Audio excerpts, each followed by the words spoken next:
వేములవాడలోని శ్రీ బద్ది పోచమ్మ ఆలయంలో అక్రమ వసూలుపై విచారణ జరిపి చర్యలు తీసుకోవాలని తెలంగాణ రాజ్యాధికార పార్టీ రాజన్న సిరిసిల్ల జిల్లా అధ్యక్షుడు దండు వినోద్ డిమాండ్ చేశారు.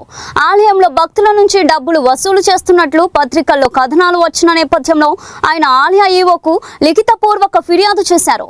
కొబ్బరికాయలు కొట్టించేవారు, ఇతర సేవలకు సంబంధించిన వ్యక్తులు అధికారిక రుసుము పట్టిక లేకుండా డబ్బులు వసూలు చేసుకున్నవారనే ఆరోపణలపై అధికారులు స్పందించకపోవడంపై సరికాదన్నారు. అధికారిక రసీదులు లేకుండా వసూలు చేయడం భక్తులను ఇబ్బందులకు గురి చేయడమే కాకుండా ఆలయ ప్రతిష్టకు భంగం కలిగిస్తుందని అన్నారు. సీసీ కెమెరాలు, టోల్ ఫ్రీ హెల్ప్ లైన్, రుసుముల బోర్డులు ఏర్పాటు చేయాలని కోరారు.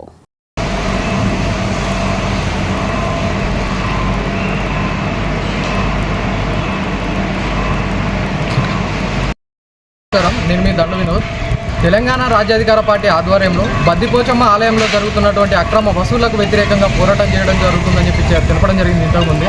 దానిలో భాగంగా నిన్న ఈవో గారు ఏమని రిలీజ్ చేసిరానంటే ఇక్కడ ఎట్లాంటి అవకతవకలు జరగట్లేదు, అన్నీ కరెక్టే ఉన్నాయి. ఎవరైనా కావాలని అనుకుంటే అంటే బద్దిపోచమ్మ పైన ఎట్లాంటి ఏమన్నా విచారణ అంటే ఏమన్నా అవకతవకలు జరుగుతున్నాయని చెప్పి మీరు భావిస్తే మాకు వచ్చి కంప్లైంట్ ఇస్తే దానిపైన చర్యలు తీసుకుంటామని చెప్పి చెప్పడం జరిగింది.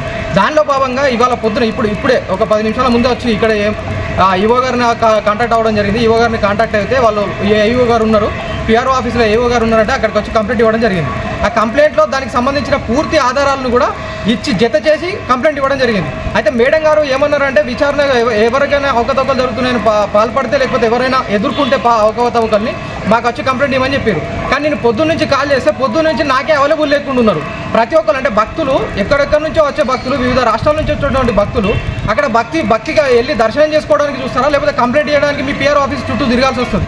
మీరు ఏదైనా టోల్ ఫ్రీ నెంబర్ పెడితే వాళ్ళకి ఈజీ అవుతుంది. టోల్ ఫ్రీ నెంబర్ అనేది తప్పనిసరి అని చెప్పి మెన్షన్ చేయడం జరిగింది. దాంతోపాటు ఎక్కడైతే కొబ్బరికాయలు కొడతారో, ఎక్కడైతే బోనం తీస్తారో, ఎక్కడైతే పట్నం ఇస్తారో ఆ 3 ప్లేసులలో ఖచ్చితంగా సీసీ కెమెరాలను అరేంజ్ చేయాలని చెప్పి తెలపడం జరిగింది. ఆ సీసీ కెమెరాలను అరేంజ్ చేస్తే ఏమవుతుందనంటే మేము వచ్చి కంప్లైంట్ ఎవిడెన్స్ ఇవ్వాల్సిన అవసరం ఉండదు. మీరు డైరెక్ట్ ఎవిడెన్స్ తీసుకోవచ్చు. మీ ఎంప్లాయీస్ అందరూ ఏం చేస్తారు, ఒకవేళ మేమే వచ్చి అవకతవకలు జరుగుతున్నాయని చెప్పి మీరు ఇచ్చిన తర్వాత మీ ఎంప్లాయీస్ అందరూ ఏం చేస్తారు, మీరందరూ ఏం చేస్తున్నారు, ఇదొక క్వశ్చన్. సరే, ఇప్పుడు ఇచ్చిన కంప్లైంట్ పైన ఒక వారం రోజులు 10 రోజుల గడువు ఇవ్వాలనుకుంటున్నాం. 10 రోజుల తర్వాత కూడా ఎట్లాంటి అవకతవకల పైన ఎట్లాంటి చర్యలు తీసుకోకపోతే ఖచ్చితంగా ఈవో గారి ఆఫీస్ ముందట నిరసన దీక్ష చేయడం జరుగుతుంది. తెలంగాణ రాజ్యాధికార పార్టీ ఆధ్వర్యంలో ఎట్టి పరిస్థితుల్లో దీన్ని వదిలిపెట్టే సమస్య లేదు. భక్తులకు, పేద మధ్య తరగతికి సంబంధించినటువంటి ఎంతో మంది భక్తులు ఇక్కడికి వస్తారు. 10 రూపాయలు 100 రూపాయలు పొద్దున్నాక చేస్తే కూలి పని చేసుకునే భక్తులు కూడా వస్తారు. వాళ్ళందరి దగ్గర వీళ్ళు వేలకు వసూలు చేస్తూ ఉంటే వాళ్ళందరి యొక్క జీవనాలు ఎట్లా గడవాలి?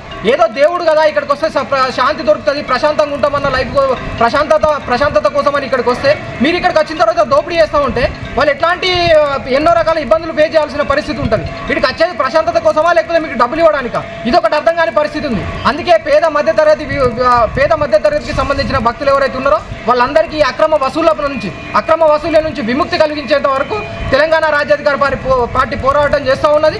అంతేకాకుండా ఒక 10 రోజుల లోపల ఇప్పుడు ఇచ్చిన కంప్లైంట్ పైన ఎలాంటి చర్యలు తీసుకోకుండా ఆ టెండర్ను లైసెన్స్ను కూడా రద్దు చేయాల్సిన అవసరం ఉన్నది. అట్లాంటి ఎవిడెన్స్ను కూడా ఇచ్చినాం.